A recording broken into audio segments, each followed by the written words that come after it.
Hello guys, welcome back to the channel. तो इस video में हमारा टॉपिक है जेस्टेशनल एज और फीटल एज क्या होता है। ये दो टर्म को हमको अच्छे से समझना है। और एक बात है, ये हमारा जो ग्रोथ पीरियड्स होता है फीटस का, वो किस किस मतलब कितने टाइप्स के होते हैं और उसके बारे में, उसका जो इम्पोर्टेंस है उसके बारे में हम जानेंगे इस वीडियो में। तो चलिए शुरू करते हैं। तो जेस्टेशनल एज और फीटल एज दोनों ही टर्म प्रेगनेंसी रिलेटेड है। तो क्या होता है कि प्रेगनेंसी के बाद जब फीटस मतलब टोटल प्रेगनेंसी का ड्यूरेशन कितना होता है, ड्यूरेशन ऑफ प्रेगनेंसी कितना होता है, वो 40 वीक्स का होता है। ठीक है, कितना 40 वीक्स, और अगर मंथ में देखेंगे तो और 9 मंथ्स 7 डेज। ओके, तो इसमें आ जाता है जो इसका जो ड्यूरेशन होता है, प्रेगनेंसी का ड्यूरेशन को हम बोलते हैं जेस्टेशनल एज से। ड्यूरेशन ऑफ ये होता है जेस्टेशनल एज को, और भी बोला जाता है ड्यूरेशन ऑफ प्रेगनेंसी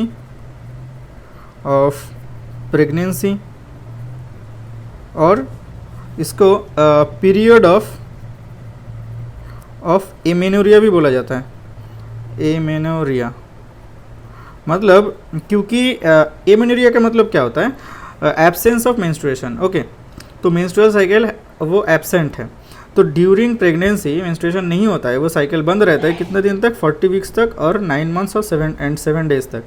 तो इसीलिए इस प्रेगनेंसी के ड्यूरेशन को बोला जाता है जेस्टेशनल एज और पीरियड ऑफ एमेनोरिया और पीरियड ऑफ प्रेगनेंसी बोला जाता है, और ड्यूरेशन ऑफ प्रेगनेंसी। ठीक है, और फीटल एज को क्या बोला जाता है, फीटल एज को और भी दूसरे दो नाम से जाना जाता है। इसे बोलते हैं एम्ब्रायोनिक एज और पोस्ट कंसेप्शनल एज मतलब कंसेप्शन का बाद का ड्यूरेशन। अब इन दोनों में डिफरेंस है, सेम नहीं है। देखो, जेस्टेशनल एज ये यूज़ करते हैं गायनेकोलॉजिस्ट यही ऑब्स्टेट्रिशियंस और यूज़ द जेस्टेशनल एज, और जो ये फीटल एज जो होता है ये एम्ब्रायोलॉजिस्ट यूज़ करते हैं। ठीक है, तो इनमें फ़र्क क्या है। देखो, सबसे पहले हम नॉर्मल मेंस्ट्रुअल साइकिल का बारे में कुछ जान लेते हैं। यहाँ पे ये जानना ज़रूरी है। और क्या होता है कि हम नॉर्मली किसी फीमेल में ये एज्यूम करके चलते हैं कि उनका मतलब सबका कि 28 डेज़ का ड्यूरेशन होता है साइकिल का, मेंस्ट्रुअल साइकिल का ड्यूरेशन 28 डेज़ होता है और वो रेगुलर है, और ओव्यूलेशन होता है डे 14 में। ठीक है, ओव्यूलेशन हो रहा है डे 14 में, और ये जो ओव्यूलेशन है, ओव्यूलेशन का दिन और फर्टिलाइजेशन का day of fertilization are in the same day में होता है, मतलब ऑन डे 14। तो डे 14 में यहाँ पे ओव्यूलेशन एंड फर्टिलाइजेशन हो रहा है। ठीक है, फर्टिलाइजेशन क्यों ऐसा हो रहा है, देखो, क्योंकि यहाँ पे ओव्यूलेशन होने के बाद वो जो सेकेंडरी oocyte है, हमको पता है कि वो सिर्फ 24 आवर्स तक, मैक्स टू मैक्स 24 आवर्स तक ही वेट करता है फॉर फर्टिलाइजेशन। अगर 24 आवर्स के अंदर फर्टिलाइजेशन नहीं होता है तो वो ओवम नॉन वायबल हो जाता है, वो मतलब वो उसका फर्टिलाइजेशन नहीं हो सकता है। ठीक है, तो अब डे 1 जो है, ये जो डे 1 है उसके 14 दिन बाद हम देख रहे हैं कि ओव्यूलेशन के डे को मार्क कर रहे हैं, मतलब 13 डेज बाद। तो डे 1 जो है, मतलब इस दिन पीरियड स्टार्ट हुआ था। डे 1 कौन सा है, पीरियड का मतलब जो ब्लीडिंग जब स्टार्ट होता है उस दिन, किसी का 3 से 4 दिन तक ब्लीडिंग होता है। तो मान लो ये 1 फरवरी है, 1 फेब है, तो उसका ब्लीडिंग 1 फेब से स्टार्ट हुआ और 4 फेब तक चला। तो उसका first day of last menstrual period कौन सा होगा, LMP मतलब last menstrual period. First day of LMP क्या होगा, वो 1 फेब ही होगा, जब से ब्लीडिंग स्टार्ट हुआ था। और उसके बाद डे 14 वो होगा डे 1, ये है डे 1। डे 14 पे फर्टिलाइजेशन, और डे 28 पे ये हमारा इस दिन क्या होता है, पीरियड होना होता है, लेकिन ये होता है missed period, day of missed period. इस दिन एक्सपेक्टेड था पीरियड होगा, लेकिन इस क्योंकि प्रेगनेंसी हो गया, कंसेप्शन अगर हो जाता है, तो अगर फर्टिलाइजेशन हो जाता है तो इस दिन पीरियड नहीं होता है, और ये 9 मंथ्स तक नहीं होगा, मतलब जितने दिन तक प्रेगनेंसी रहेगा उतने दिन तक नहीं होगा। ठीक है, तो यहाँ पे ये जो है हमारा डे 1 से LMP से, first day of last menstrual period, day 1 जो है, यहाँ से ये जो 28 डेज तक, दिन तक, जिस दिन पीरियड मतलब नहीं हुआ, जिस दिन मिस्ड पीरियड हुआ, इस दिन तक कितना होता है, 4 वीक्स हो रहा है। 28 डेज मतलब 4 वीक्स। इतना दिन ये बोला जाता है, ये 4 वीक्स ड्यूरेशन को बोला जाता है पीरियड ऑफ जेस्टेशन, पीओजी। तो 20 इस दिन, जिस दिन मिस्ड पीरियड है, इस दिन तक इसको बोला जाता है पीओजी। पीओजी कैलकुलेट होता है first day of last menstrual period से। लेकिन फीटल एज जो है और एम्ब्रायोनिक एज और पोस्ट कंसेप्शनल जो एज है, ये कैलकुलेट होता है यहाँ से डे ऑफ फर्टिलाइजेशन से। जिस दिन फर्टिलाइजेशन हुआ उस दिन से कैलकुलेट होता है एम्ब्रायोनिक एज और फीटल एज और पोस्ट कंसेप्शनल एज। तो ये दोनों में देखो डिफरेंस कितना हो रहा है, 14 दिन का। ये कितना, ये 14 दिन का और 2 वीक्स है, और ये 2 वीक्स है। तो टोटल मिल करके मतलब देखो ये पीओजी और हमारा जो फीटल एज है, फीटल एज और एम्ब्रायोनिक एज, इसमें से 2 वीक्स का डिफरेंस रहता है। तो जिस दिन on the day of missed period, जिस दिन मिस्ड पीरियड है, उस दिन हमारा पीओजी कितना हुआ, इस दिन तक 28 डेज और 4 वीक्स का पीओजी है।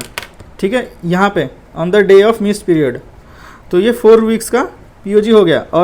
और इसी दिन पे फीटल एज कितना हुआ, डे 14 से डे 28, मतलब फीटल एज कैलकुलेट होता है हमारा डे ऑफ फर्टिलाइजेशन से।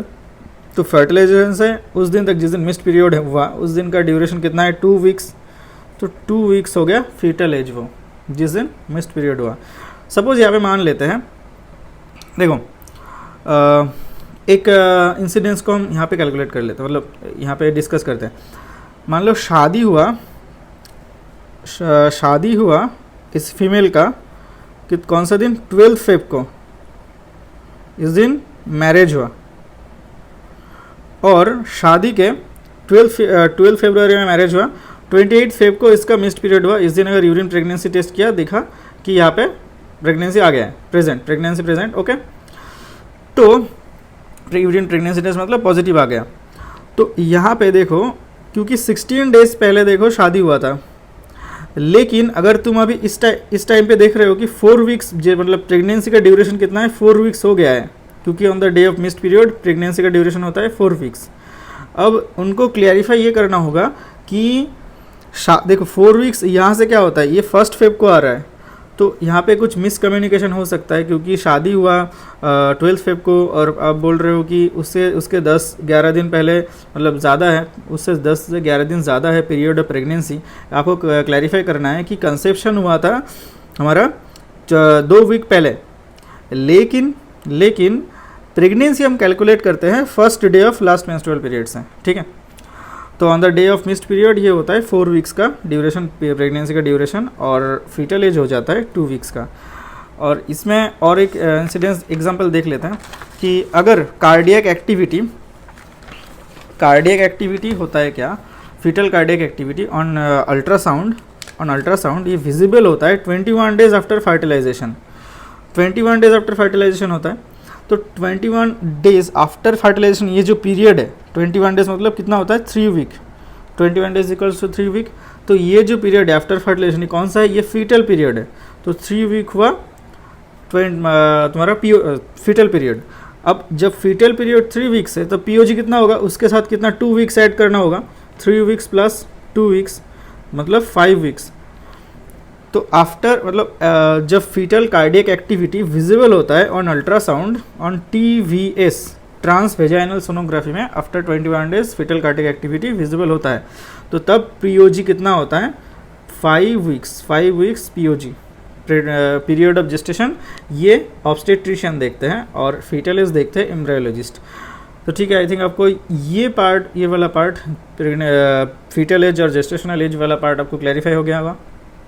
अब ठीक है, अब यहाँ पे इम्पॉर्टेंट और एक कॉन्सेप्ट आ जाता है कि फीटस का जो ग्रोथ पीरियड है, ग्रोथ पीरियड को कितने मतलब स्टेजेस में डिवाइड किया जाता है। तो मेनली 3 स्टेजेस है डिवाइड किया जाता है। देखो, प्री एम्ब्रायोनिक पीरियड, एक एम्ब्रायोनिक पीरियड, और तीसरा है फीटल पीरियड। प्री एम्ब्रायोनिक मतलब इनिशियल 2 वीक्स। यहाँ पे अगर हम एम्ब्रायोलॉजिकल ड्यूरेशन देखें, जब हम देखेंगे क्या, फीटल एज देखेंगे, यहाँ पे क्या देखेंगे, फीटल एज। तो क्या होगा, फीटल एज डे 0 से डे 14, मतलब सॉरी ये हमने गलत लिख दिया। देखो, अगर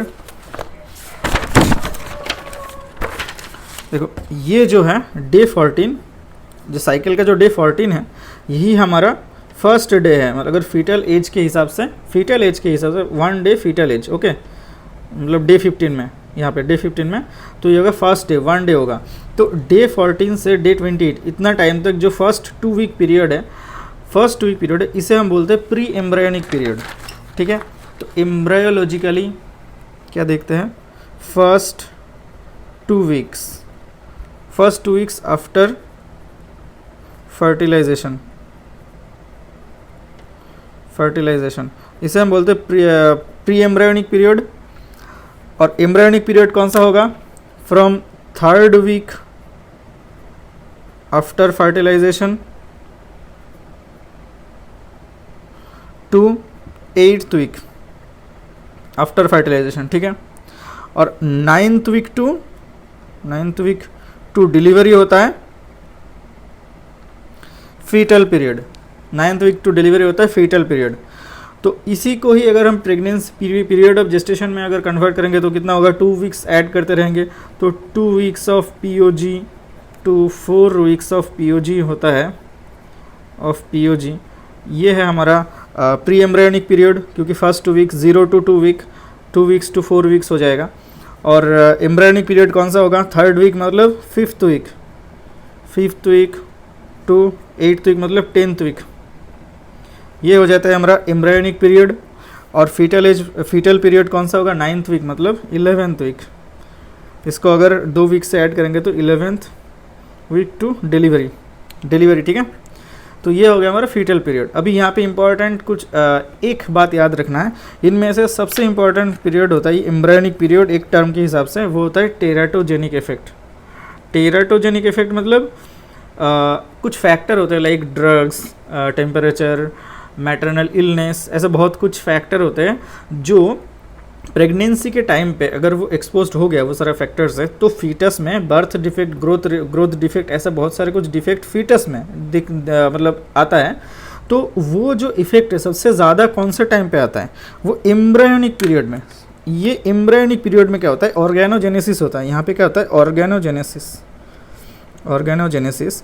तो इसीलिए इस टाइम पे ये सबसे ज़्यादा मोस्ट टेराटोजेनिक पीरियड होता है, यहाँ पे सबसे ज़्यादा बर्थ डिफेक्ट होने का चांसेस रहता है। तो आई थिंक यही है हमारा इस वीडियो का टॉपिक, यही क्लैरिफाई करना था। आई थिंक आपको समझ में आ गया होगा। अगर कोई डाउट रह गया हो तो कमेंट में पूछें। तो मिलते हैं नेक्स्ट वीडियो में, टिल देन गुड बाय।